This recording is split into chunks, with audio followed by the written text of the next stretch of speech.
hello guys good evening आपनालोक সকলোকে মোৰ চেনেলটোলৈ স্বাগতম জনালো আজি পুনৰবাৰ নতুন এটা ভিডিও লৈ পেলাই মই আপোনালোকৰ ওচৰলৈ আহিছো আজি নৱম শ্ৰেণীৰ গণিত বিষয়ৰ মই 1.6 চেপ্টাৰটো আলোচনা কৰিম গতিকে আহক আমি ভিডিওটোলৈ আগবাঢ়ো নৱম শ্ৰেণীৰ গণিত বিষয়ৰ 1.6 অনুশীলনী প্ৰথম অধ্যায়টো প্ৰথম কোৱেশ্চন আছে মান উলিওৱা 64 ওপৰত আছে দুভাগৰ 1 একেবাৰে সহজ আহাচোন আমি তেনেহলে কৰি চাও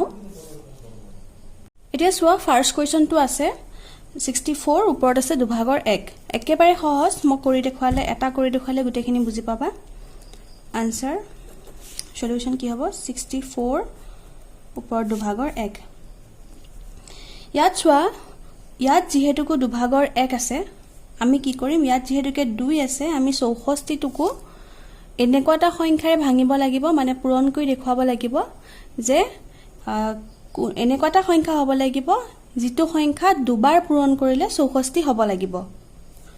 যদি আমি 8 লওঁ আন দুটা পূৰণ কৰিলে কি হ'ব 64 হ'ব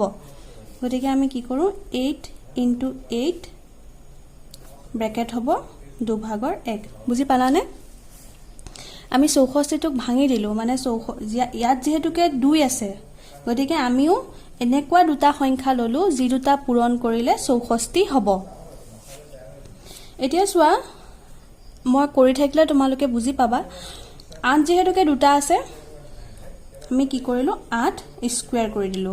স্কয়াৰ মানে হৈছে 2 8 যেহেতুকে দুটা আছে মই 8 2 কৰি পেলালো দুভাগৰ 1 8 এতিয়া সোৱা ইয়াৰ ওপৰত মোৰ যেটো ঘাত আছে ঘাতে আকৌ এই গুটে সংখ্যাটোৰ ওপৰত আকৌ এটো ঘাত আছে এটো ঘাত বুলি কয় ইয়াৰ ওপৰত আছে ঘাত 2 আকৌ এই গুটে সংখ্যাটোৰ ওপৰত ঘাত আছে দুভাগৰ 1 সদায় ঘাতবোৰ সদায় পূৰণ হয় যদি এনেকেও থাকে তেনেহলে এই গুটে কিটা ঘাত কি হ'ব পূৰণ হ'ব সদায় ঘাতে পূৰণ হয় গতিকে এতিয়া ইয়াত আছে 2 ইয়াত আছে দুভাগৰ 1 2 পূৰণ দুভাগৰ 1 মই আগৰ অনুশীলনীটো কৈছিলো যে যেতিয়া কিবা এটা সংখ্যা অকলশৰীয়াকে থাকে এটা সাপোজ সোৱা এটা 2 আৰু দুভাগৰ 1ৰ মাজত পূৰণ চিন হ'ল তে 2 আৰু দুভাগৰ 1 আমি কেনেকেনো পূৰণ কৰিম 2 টো যেতিয়া ইয়াৰ তলত একো সংখ্যা নাই মানে ইয়াৰ তলত এটা কি আছে 1 এটা আছে এই 1 টোৰ লগত 2 টো পূৰণ হ'ব 1 2 2 2 2 আমি এনেকে নকৰি ডাইৰেক্ট আমি এনেকেও কৰিব পাৰো যেটো আমি খালি সংখ্যা থাকে 2 পূৰণ দুভাগৰ 1 যেতিয়া আমাৰ এটা কোনোবা এটা অকলশৰীয়া সংখ্যা থাকে তাৰ তলত একো সংখ্যা নাথাকে যেতিয়া স্বাভাৱিক সংখ্যা এটা থাকে তেতিয়া সেই সংখ্যাটো কি হয় সদায় ওপৰটো লগতে পূৰণ হয় তলৰ সংখ্যাটো যি থাকে হেতু বহি যায় আৰু যদি হে অকলশৰীয়া সংখ্যা থাকে স্বাভাৱিক সংখ্যা তেনেহলে স্বাভাৱিক সংখ্যা হওক বা যিকোনো সংখ্যাই হওক হেতু স্বাভাৱিক বুলি নহয় নেগেটিভ নাম্বাৰছ থাকিলেও হে ওপৰৰ সংখ্যাটোৰ লগতে পূৰণ হ'ব যদি হে পৰিমেয় সংখ্যা থাকে ভগ্নাংশত থাকে তেনেহলে তলৰটোৰ লগত ওপৰটোৰ লগত পূৰণ কৰে এতিয়া ইয়াত 2 আছে তলত একো সংখ্যা নাই গতিকে 2 গুণে 2 হ'ব মই বুজাই দিছিলো এখিনিটো যে 2 তলত সদায় কি এটা থাকে আমি যিকোনো এটা স্বাভাৱিক সংখ্যাক বা মানে যিকোনো এটা অখণ্ড সংখ্যাক আমি পৰিমেয় কৰি দিব পাৰো তাৰ তলত কি এটা বনাই এক এটা লিখি আমি পৰিমেয় কৰি দিব পাৰো কাৰণ প্ৰত্যেকটো সংখ্যাৰ তলতে এক এটা থাকে 1 2 গুণে 2 2 গুণে 2 যদি এটো নিয়ম আমি নাপালো তেনেহলে আমি এনেকেও লিখিব পাৰো 2 গুণে 2 তলত 2 হ'ল এতিয়া সোৱা আমি আনসাৰ কি পালো তলত 2 গুণে 2 2 2ক হৰণ কৰিলে আমি 1 পাম 8ৰ ওপৰত কি পালো 1 8ৰ ওপৰত 1 পাতি জানো কিবা লাভ আছে 8 এটাই গতিকে আমাৰ আনসাৰ হ'ব অনলি 8 এটোই হৈছে আমাৰ আনসাৰ বুজি পালা নহয় একেবাৰে সহজ পাছৰ কিটা মই কৰি দেখাইছো সোৱা নেক্সট আছে এটো সোৱা 32 আছে ওপৰত 5 ভাগৰ 1 আছে ইয়াত যেহেতুকে ওপৰত 5 আছে 32 ওপৰত 5 ভাগৰ 1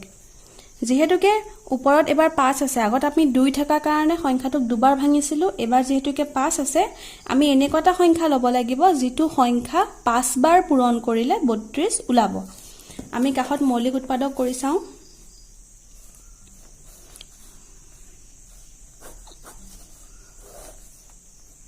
32 এতিয়া সোৱা শেষত যেহেতুকে 2 আছে আমি কিহেৰে হৰণ কৰিব পাৰিম 2ৰে হৰণ কৰিব পাৰিম 2 এগুণ 2 একেটা এপিনে গল 12 2 6 গুণ 12 2 আন গুণে 16 2 4 গুণে 8 2 2 গুণে 4 এতিয়া চোৱা 2 কেটা হৈ গল 1 2 3 4 5 আৰু হৰণ না যায় গতিকে আমি 2 5টা পূৰণ কৰিলে 32 পাব পাৰো 2 2 গুণে 4 4 2 গুণে 8 8 2 গুণে 16 16 2 গুণে 32 1 2 3 4 5 32ৰ জায়গাত আমি কি পাতিলো 2 5টা পাতিলো পূৰণ কৰি ওপৰত হ'ব 5 ভাগৰ 1 এতিয়া চোৱা 2 যেহেতুকে 5টা আছে আমি কি কৰিব পাৰো 2 ওপৰত 5 এটা লিখি দি ওপৰত 5 ভাগৰ 1 ঘাটে ঘাটে পূৰণ হ'ব গতিকে 2 5 পূৰণ 5 ভাগৰ 1 5 ভাগৰ 1 এতিয়া চোৱা আৰু এটা মই নিয়ম শিকাই দিছো আমি পূৰণ নকৰিলেও আমি এনেকে কাটিও দিব পাৰো 5 পূৰণ 5 ভাগৰ 1 আছে যেহেতুকে এই সংখ্যাটো ওপৰৰ সংখ্যাটোৰ লগত পূৰণ হৈ আছে গতিকে আমি কি কৰিব পাৰো 5 5ক কাটি দিব পাৰো আমি যেহেতুকে কি হৈ আছিল 5টো 1ৰ লগত পূৰণ হৈ আছিল আৰু তলত 5 এটা আছিল সেয়ে আমি মিলি থকা সংখ্যাকিটা কটাকাটি কৰি ওপৰত কি থাকিলে 1 থাকিলে গম পালা নহয় মই দুটা নিয়ম শিকাই দিলো প্ৰথমটো পূৰণ কৰি দেখালো পিছৰটো মই কটাকটি কৰি দেখাই দিলো পাছে পাছে কাটিলো কাটাৰ পিছত কি থাকিলে 2 ওপৰত কি থাকিলে 1 থাকিলে 2 ওপৰত 1 পাতি একো লাভ নাই কাৰণ 2 এটাই আছে গতিকে আমাৰ আনসাৰ কি হ'ব অনলি 2 3 নম্বৰ কোৱেশ্চনটো চোৱা 125 ওপৰত আছে 3 ভাগৰ 1 আকৌ আগৰ নিচিনাকৈ এবাৰ 3 আছে গতিকে আমি এনেকুৱা এটা সংখ্যা লওঁ যেটো সংখ্যা 3 বাৰ পূৰণ কৰিলে আমি 125 পাওঁ 125 টোক মৌলিক উৎপাদক উলিওৱা আৰু আমি চেষ্টা কৰিম যাতে এটা সংখ্যা দিও যাতে আমি পূৰণ কৰিব পাৰো মনত ৰাখিবা মৌলিক উৎপাদক উলিয়াওতে এনে মৌলিক উৎপাদক লসাগু গসাগু উলিয়াওতে বেলেগ কথা কিন্তু যেতিয়া আমি এনেকুৱা মান উলিওৱা যেতিয়া আমাৰ ঘাত থকা অংক কৰিম মান উলিয়াব দিয়ে ঘাত থাকিলে তেতিয়া আমি চেষ্টা কৰিম এটা সংখ্যা দিয়ে যাতে গুটেকিটা সংখ্যাক আমি হৰণ কৰিবলৈ পাৰো এতিয়া চোৱা শেষত যেহেতুকে 5 আছে মই বিভাজনৰ নিয়মত মই শিকাই দিছিলো আগতে মোৰ আগৰ ভিডিওটোত আছিল যদি চোৱা নাছিল চাই লবা মই ডেসক্ৰিপচন বক্সত লিংকটো দি দিম যেহেতুকে শেষত 5 আছে আমি কি সংখ্যা দি হৰণ কৰিব পাৰিম 5 দি হৰণ কৰিব পাৰিম 5 এটো কেবাৰ যাব ইয়াত 12 আছে 5 দুগুণে 10 2 এটা এপিনে গল 5 5 গুণে 25 25 5 গুণে 125 এতিয়া আকৌ 5 এৰে যাব 5 5 গুণ 25 আৰু একো সংখ্যাৰে না যায় তাৰ মানে কি হ'ব আমাৰ আনসাৰটো 5 পূৰণ 5 পূৰণ 5 5 তিনটা পূৰণ কৰিলে কি হয় 125 হয় 5 * 5 * 5 ওপৰত হ'ব 3 ভাগৰ 1 যেহেতুকে 5 তিনটা হল আমি কি কৰিম 5 কিউব 3 টো কিউব বুলি কয় যদি 2 থাকে তেনেহলে স্কয়াৰ বুলি কয় 5 কিউব ব্ৰেকেট দি পেলাই ওপৰত লিখিম 3 ভাগৰ 1 এটা ঘাট আৰু ঘাটে পূৰণ হ'ব 3 পূৰণ 3 ভাগৰ 1 3 3 কটা গল থাকিলে কি 5 ওপৰত 1 আনসাৰ হ'ব 5 বুজি পালা নহয় ইয়াতে আমাৰ 1 নম্বৰ কোৱেশ্চন কিটা শেষ হল এবাৰ আমি 2 নম্বৰ কিটা স্টাৰ্ট কৰিম নম্বৰ কোৱেশ্চনটো আছে চোৱা 1.6 ৰ 2 নম্বৰ কোৱেশ্চনটো হৈছে মান উলিওৱা 9 আছে ওপৰত 2 ভাগৰ 3 আছে আমি আনসাৰ পাতিলো এতিয়া একেবাৰে সহজ আগৰ অংক কিটাত আছিল ওপৰত 1 এবাৰ আছে 3 একেবাৰে সহজ নিয়মটো একে আমি খালি তলৰ সংখ্যাটো চাব লাগে ওপৰটোৰ লগত একো মতলব নাই আমাৰ আমি তলটোত কি দেখিছো 2 দেখিছো গতিকে 9 টোক এনেকুৱা এটা সংখ্যাৰে পূৰণ কৰা যেটো সংখ্যাৰে দুটা পূৰণ কৰিলে আমি 9 পাম 3 3 গুণ 9 আমি সকলোৱে জানো হয় না নহয় যদি আমি 3 দুটা পূৰণ কৰো তেনেহলে আমাৰ আনসাৰ কি ওলাব 9 ওলাব বাস 3 * 3 3 * 3 9 জায়গা 3 * 3 পাতিলো আৰু ওপৰত কি পাতিলো 2 ভাগৰ 3 3 যেহেতুকে দুটা হৈ গল 3 স্কয়াৰ স্কয়াৰ মানে হৈছে 2 3 স্কয়াৰ ওপৰত কি হ'ব 2 ভাগৰ 3 ঘাটে ঘাটে পূৰণ হ'ব 2 পূৰণ 2 ভাগৰ 3 2 2 কেনসেল গল কাৰণ 2 টো 3 লগতহে পূৰণ হৈ আছে গতিকে 2 2 কাটা কাটি গল থাকিল কি 3 আৰু ওপৰত কি থাকিলে 3 থাকিলে এতিয়া চোৱা 3 আমি 3 তিনটা 3 ওপৰত কি আছে 3 তাৰ মানে আমি 3 তিনটা পূৰণ কৰিব লাগিব এটুক 3 আছে নহয় এটুক কয় কিউব যেতিয়া আমাৰ ওপৰত ঘাটত 3 থাকে তেতিয়া কয় কিউব আৰু 2 থাকিলে ক'ব স্কয়াৰ এটা 3 তিনটা পূৰণ কৰিলে কি হ'ব 3 3 গুণ 9 9 3 গুণ 27 যদি আমি 3 তিনটা পূৰণ কৰো 3 3 গুণ 9 9 3 গুণ কি হ'ব 27 এটোই আনসাৰ গতিকে আমি আনসাৰ পালো কিমান 27 নেক্সট আছে আমাৰ 32 ওপৰত আছে 5 ভাগৰ 2 এতিয়া চোৱা 32 আৰু 5 ভাগৰ 2 আছে একেবাৰে সহজ আগৰটো নিচিনাই 32 5 ভাগৰ 2 তলৰ সংখ্যাটোক চাও 5 আছে আগত আমি এনেকুৱা কৰিছো 32ক কিহে মানে এনেকুৱা কি সংখ্যা লাগিব যেটো সংখ্যা 5 বাৰ পূৰণ কৰিলে আমি 32 পাম আমি আগৰ অংকটোত পাইছিলো 2 যদি আমি 5টা পূৰণ কৰো তেনেহলে আমি কি পাম 32 পাম 2 5টা 2 দুগুণে 4 4 দুগুণে 8 8 দুগুণে 16 16 দুগুণে 32 ওপৰত হ'ব 5 ভাগৰ 2 1 2 3 4 5 2 কেটা হ'ব 5টা এখিনলৈকে বুজি পাইছা নহয় মই আগতে উৎপাদকটো উলিয়াই দেখাই দিছিলো হেকাৰণে মই ইয়াত উলিয়াই দিয়া নাই 2 দুগুণে 4 4 দুগুণে 8 8 দুগুণ 16 16 দুগুণে 32 2 5টা আছে গতিকে 2 ৰ ওপৰত আমি 5 দিলো ওপৰত 5 ভাগৰ 2 এতিয়া ঘাটে ঘাটে পূৰণ কৰিম 5 পূৰণ 5 ভাগৰ 2 পাছে পাছে কাটা কাটি গল থাকিব 2 ওপৰত থাকিব 2 2 দুটা তাৰ মানে 2 ওপৰত যেটোকে 2 আছে তুমি 2 দুটা পূৰণ কৰিব লাগিব 2 দুটা পূৰণ কৰিলে হ'ব কিমান 4 2 দুগুণে 4 2 দুগুণে 4 নহয় কিন্তু a 2 লগত a 2 পূৰণ হোৱা নাই যদি আমি 3 থাকিল হয় 3 দুগুণে 6 কৰিলে নহব যদি ওপৰত 3 থাকিলে হয় তেনেহলে 2 তিনটা পূৰণ কৰিব লগিয়া হল হয় 2 দুগুণ 6 6 দুগুণ 12 হল হয় ইয়াত যেটোকে 2 আছে তাৰ মানে 2 দুটা পূৰণ কৰিব লাগিব পাৰ্থক্যটো বুজি পাইছা নহয় 3 তিনটা আছে 3 3 গুণ 9 কৰি থোৱা নাই এটো মনত ৰাখিবা 3 তিনটা আছে তাৰ মানে 3 3 গুণ 9 নহয় 3 তিনটা আছে অৰ্থাৎ 3 ওপৰত কিউব আছে গতিকে আমি 3 তিনটা পূৰণ কৰিব লাগিব হেকাৰণে আমি 27 পাতিছো 2 2 আছে ওপৰত 2 স্কয়াৰ আছে 2 স্কয়াৰ মানে 4 2 দুটা পূৰণ কৰিছো 4 আমাৰ আনসাৰটো এখিনিতে হে 3 নম্বৰটো আছে চোৱা 16 ভাগৰ ওপৰত আছে 4 ভাগৰ 3 চোৱা 16 ৰ ওপৰত কি আছে 4 ভাগৰ 3 গতিকে আমি 16 টো কি কৰিব লাগিব এনেকুৱা এটা সংখ্যাৰ ভাঙিব লাগিব যেটো সংখ্যা আমি 4 বাৰ পূৰণ কৰিলে 16 পাম যেহেতুকে আমাৰ ঘাটত কি আছে 4 আমি উৎপাদক উলিয়াই চাও আৰু হাতেৰেও এনেও মনতো কৰিব পাৰি 2 যদি আমি 4টা পূৰণ কৰো তেনেহলে আমি 16 পাম কাখত কৰি চোৱা 2 8 গুণে 16 2 4 গুণে 8 2 দুগুণে 4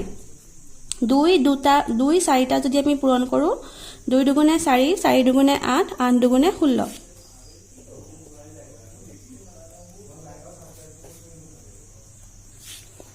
এটো বুজি পালা নহয় যেটোকে 16 আছে 2 4টা পূৰণ কৰিলো 1 2 3 4 2 দুগুণে 4 4 দুগুণে 8 8 দুগুণে 16 ওপৰত যেটো আছে আমি হেতুৱে পাতিম 2 4টা আছে গতিকে 2 ওপৰত কি হ'ব 4 ওপৰত 4 3/4 ঘাটে ঘাটে পূৰণ হ'ব 4 * 3/4 মানে 4 ভাগৰ 3 4 4 কাটা কাটি গল 2 ওপৰত থাকিলে 3 এতিয়া চোৱা মই আগৰ যেটো শিকাইছিলো হেতুই আহিলে 2 যে ওপৰত 3 আছে 2 3 গুণ 6 কৰিলে নহব 2 যেহেতুকে ওপৰত 3 আছে আমি কি কৰিব লাগিব 2 তিনিটা পূৰণ কৰিব লাগিব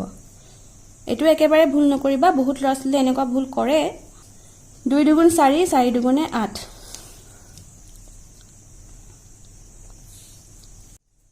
125 কাখত আছে কি -1/3 একেবাৰে সহজ 125 আছে 125 ৰ ওপৰত আছে 3 তাৰ মানে আমি এনেকুৱা এটা সংখ্যা পূৰণ কৰিব লাগিব যেটো তিনিটা পূৰণ কৰিলে 125 পাম গুটেকিটা একে হ'ব লাগিব কিন্তু আমি জানো যে 5 এৰে যদি আমি পূৰণ কৰো আগৰ অংকত আমি এনেকুৱা কৰিছিলো মই হেকাৰণে ইয়াতে উৎপাদক উলিয়াই নেদেখুৱাও যদি আমি 5 তিনটা পূৰণ কৰো 5 5 গুণ 25 25 5 গুণ 125 যদি আমি 5 তিনটা পূৰণ কৰো আমি আনসাৰ পাম 125 আমি 5 তিনটা পূৰণ কৰিলো 5 * 5 * 5 ওপৰত হ'ব -1/3 5 তিনটা আছে গতিকে 5 কিউব -1/3 3 আৰু 3 ভাগৰ 1 টো পূৰণ হ'ব 3 পূৰণ 3 ভাগৰ মাইনাছ 1 এতিয়া চোৱা 3 3 কটাকটি গ'ল থাকিল কিমান 5 ওপৰত মাইনাছ 1 এতিয়া চোৱা এতিয়া আমি মাইনাছ 1 দি পেলাই আনসাৰটো শেষ কৰি নথওঁ এখিনিত থলেও ভুল নহব কাটিব নোৱাৰে কিন্তু মই আৰু এটা নিয়ম কৈ দিছো চোৱা আমাৰ এখিনিতে আৰু কি লিখিব পাৰো 1/5 কি লিখিব পাৰো 1/5 যেতিয়া যদি আমাৰ 5ৰ ওপৰত সিম্পলি 1 থাকিলে হয় তেনেহলে আমি আনসাৰ সিম্পলি 1 লিখি মানে 5 লিখি থলো হয় কিন্তু যেহেতুকে 5ৰ ওপৰত -1 আছে ইয়াতে ভালে কেইটামান সূত্ৰ আছে সূত্ৰকেইটা চাবা 1.6ৰ ওপৰতে আছে নেকি মেবি এইকেইটা এই সূত্ৰকেইটা চাবা এই সূত্ৰকেইটা চালেও বহুতখিনি বুজি পাবা ইয়াত যেহেতুকে 5ৰ ওপৰত -1 আছে গতিকে আমি লিখিব লাগিব 1/5 তোমালোকে অংকবোৰ কৰিলে বুজি পাবা এই গুটেকেইটা সূত্ৰ চাবা 1 2 3 4 এতিয়া আমি আহো নেক্সট কোৱেশ্চনলে যদি সূত্ৰকেইটা মই কোৱেশ্চনত পাও তেনেহলে নিশ্চয় বুজাই দিম 3 নম্বৰ কোৱেশ্চনটো চোৱা সৰল কৰা 2 ওপৰত কি আছে 2/3 into 2 1/5 এতিয়া চোৱা am into an equal to a ওপৰত কি আছে m plus n তো লিখি দিছো am into an equal to a to the power m plus n ইয়াত আছে a to the power m ইয়াত আছে a to the power n ইয়াৰ এটো পাৱাৰ মানে ঘাত বুলি কয় equal to a to the power m plus n যেতিয়া আমাৰ সংখ্যা কিটা একে হৈ থাকিব ইয়াত চোৱা a দুইটা সংখ্যা একে আছে 2 2 কিন্তু আমাৰ এটা ঘাত আছে কিমান m আৰু এটাত ঘাত আছে n ইয়াতো হে একে এটাত ঘাত আছে 3 ভাগৰ 2 আৰু এটাত ঘাত আছে 5 ভাগৰ 1 যেতিয়া আমাৰ ঘাত কিটা বেলেগ হৈ থাকিব তেতিয়া আমাৰ কি হ'ব সংখ্যাটো এটা হ'ব দুটা সংখ্যাৰ ঠাইত এটা সংখ্যা হৈ যাব আৰু ঘাত কিটাৰ মাজত কি হ'ব যোগ হৈ যাব পূৰণ নকৰিবা কিন্তু পূৰণ তেতিয়াহে হ'ব যদিহে আমাৰ আগৰ নিয়মত কৈছিলো যদি এনেকে থাকে তেতিয়া m into n হৈ যাব এটো অংক বুজি পাবা আগত এনেকুৱা কৰাই দিছো নহয় এই সূত্ৰটোৰ অংকখিনি আগৰ যিখিনি অংক কৰাইছিলো হেতু এটো সূত্ৰ আছিল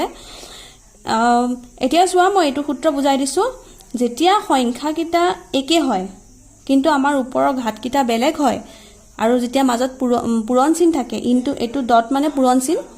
তেতিয়া কি হ'ব সংখ্যা দুটাৰ ঠাইত এটা হ'ব আৰু ঘাত দুটা যোগ হৈ যাব কৰি চালে বুজি পাবা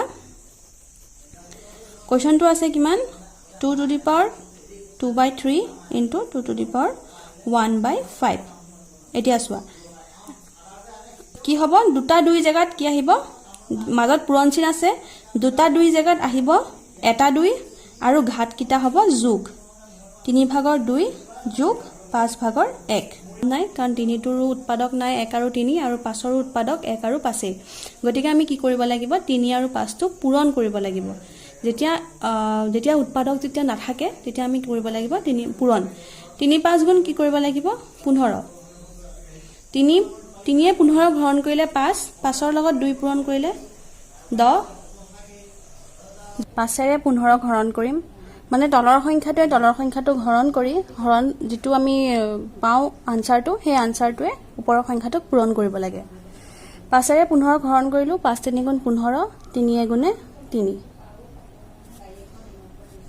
তলত 15 ওপৰত 10 3 13 সো আমি আনসাৰ কি পালো তলত 15 ওপৰত 10 3 13 এটোই হৈছে আনসাৰ এখিনতে আমাৰ আনসাৰটো শেষ তোমালোকে এই সূত্ৰটো সাইডতে এনেকে লিখি দিবা যে যেহেতু মোৰ এখানে জায়গা নাই মই এখিনতে লিখি দিছো যেহেতু a to the power m into a to the power n equal to a to the power m plus n এটো সূত্ৰটো লিখি দিবা মানে এই সূত্ৰটোৰ মতে এইখিনি হৈছে এতিয়া আমাৰ নেক্সট কোৱেশ্চনলে আহো 1 divided by 3 cube ওপৰত আছে 7 9ৰ ফাৰ্স্ট চেপ্টাৰটো 47 নম্বৰ পেজত আছে এটো চোৱা এটো সূত্ৰটো 1 divided by a to the power n equal to a to the power minus n কি বুজিলা যে 1 ৰ যদি আমাৰ কিবা এটা সংখ্যা ওপৰত থাকে 1 থাকে আৰু তলত যদি মানে পাৱাৰ হৈ থাকে কিবা এটা সংখ্যা তেনেহলে কি কি হ'ব যদি 1 টো উঠি যায় ডিভাইডেডৰ জায়গাত কি হৈ যাব সেই ঘাতটোৰ আগত কি হৈ যাব মাইনাস নেদা হৈ যাব divided by a to the power n equal to a minus n এই সূত্ৰটো সৈতে এটো একে হ'ব কি হ'ব চোৱা যদি আমি 1 to 1 ইয়াত 1 ৰ জায়গাত ইয়াত 1 আছে 3 কিউবৰ জায়গাত ইয়াত কি আছে a to the power n equal to a to the power minus n গতিকে আমাৰ আনসাৰ কি হৈ যাব এখিনি 7 টো বাদ দিয়া 7 টো এনো পাতিবই লাগিব আমাৰ কি হৈ যাব 3 minus কিউব হৈ যাব জি আছে ওপৰত পাতি দিয়া 7 গতিকে কি হ'ব 3 3 7 গুণে 21 ঘাটে ঘাটে পূৰণ হৈ গ'ল এটোৱে আনসাৰ কাহিতে লিখি দিবা যে যেহেতু 1 to the 1 by a to the power n equal to a to the power minus n এটো লিখি দিবা কাহত নেক্সট আহিলে 3 নম্বৰ কোৱেশ্চন 11 ভাগৰ 2 ভাগৰ 1 আছে আৰু ইয়াত কি আছে ডিভাইডেড বাই তলত 11 ওপৰত 4 ভাগৰ 1 এই অংকটো এই সূত্ৰটোৰ লগত মিলে power p a to the power q equal to a to the power p minus q কি বুজিলা যে যদি একেটা সংখ্যা ইয়াতো a আছে তলতো a আছে একেটা সংখ্যা হৰণ হৈ আছে খালি ওপৰত ঘাত কিটা বেলেগ সোয়া ইয়াত p আছে ইয়াত q আছে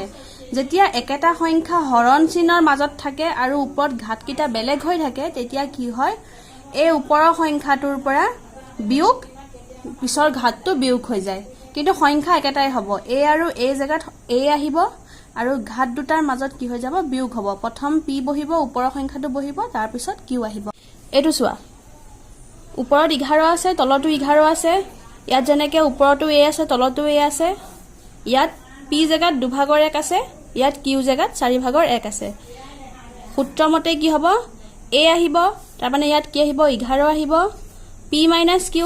প্ৰথম সংখ্যাটো আছে 2 ভাগৰ 1 বিয়োগ 4 ভাগৰ 1 হৰণ হৈ থকা কাৰণে আমাৰ সংখ্যা কিটা বিয়োগ হৈছে ঘাত কিটা বিয়োগ হৈছে কিন্তু সংখ্যা এটাই আহিব আর কি পালো 4 ভাগৰ 1 এনেকুৱা অংক সৰুতে শিকিছা 2 আৰু 4 লসাগু উলিয়ালো 4 হল 2 এ 4 ঘৰণ কৰিলো 2 2 এগুণে 2 বিয়োগ 4 এ 4 ঘৰণ কৰিলো 1 1 এগুণে 1 2 1 গলে 1 আমি কি পালো 4 ভাগৰ 1 11 ৰ ওপৰত কি হ'ব আমাৰ আনসাৰ 4 ভাগৰ 1 এইখিনতে আমাৰ আনসাৰটো হে এবাৰ নেক্সট আছে 7 2 ভাগৰ 1 পূৰণ 8 2 ভাগৰ 1 এতিয়া চোৱা এই কোৱেশ্চনটো কাৰ লগত ৰিলেটেড আছে চোৱা এটো সূত্ৰৰ লগত মই বুজাই দিছো a to the power p into b to the power q equal to a b sorry এটো p আছে দে এটো p হয় a b to the power whole to the power p এতিয়া চোৱা 4 নম্বৰ কোৱেশ্চনটো চোৱা 7 ভাগৰ 7 ৰ ওপৰত 2 ভাগৰ 1 আছে পূৰণ 8 2 ভাগৰ 1 এটো ইনটু বুজায় যেতিয়া মাজত একো সংখ্যা নাথাকে ডট আছে ডটটোৱে পূৰণ বুজায় এতিয়া এটো সূত্ৰ চোৱা a to the power p 7 ভাগৰ ওপৰত 7 ৰ ওপৰত কি আছে আমাৰ ঘাত কি আছে 2 ভাগৰ 1 পূৰণ b to the power p পূৰণ 8 8 ৰ ওপৰত আমাৰ পাৱাৰ কি আছে 2 ভাগৰ 1 সমান এতিয়া চোৱা a b ইয়াত সংখ্যা দুটা কি আছে বেলেগ আছে মন কৰাচোন সংখ্যা কিটা কি আছে বেলেগ আছে a আৰু b আছে ইয়াতো মন কৰা আমাৰ সংখ্যা কিটা বেলেগ আছে ইয়াত আছে 7 ইয়াত আছে 8 যদি হে সংখ্যা কিটা একে থাকিল হয় তেনেহলে আমি ঘাত কিটা যোগ কৰিলো হয় কিন্তু এবাৰ আমাৰ সংখ্যা কিটা বেলেগ আছে সংখ্যা কিটা একে থকা হয় এটা সংখ্যা পাতিলো হয় আৰু ঘাত কিটা যোগ কৰিলো হয় কিন্তু এবাৰ আমাৰ সংখ্যা কিটা বেলেগ আছে কিন্তু আমাৰ ঘাত কিটা একে আছে ঘাত কি আছে 2 ভাগৰ 1 ইয়াতো আছে 2 ভাগৰ 1 গতিকে একেবাৰে সহজ আমাৰ আনসাৰটো কি হ'ব a b অৰ্থাৎ এই সংখ্যা দুটা পূৰণ কৰিব লাগিব আৰু ওপৰত কি হ'ব অনলি p তাৰ মানে ঘাত দুটা যেহেতুকে মিলি আছে গতিকে ঘাত দুটাৰ ঠাইত এটা ঘাত হ'ব আৰু এই তলৰ সংখ্যা কিটা পূৰণ হৈ যাব খালি সূত্ৰ কিটা মনত ৰাখিবা সূত্ৰ কিটা মনত ৰাখিলে অংক কিটা একেবাৰে ইজি হৈ যায় সূত্ৰমতে কি হ'ব 7 আৰু 8 ৰ মাজত পূৰণ হ'ব 7 8 2 ভাগৰ 1 2 ভাগৰ 1 দুইটা মাজত কি হ'ব যিকোনো এটা 2 ভাগৰ 1 হ'ব এটা পূৰণ কৰিলে কি হ'ব 56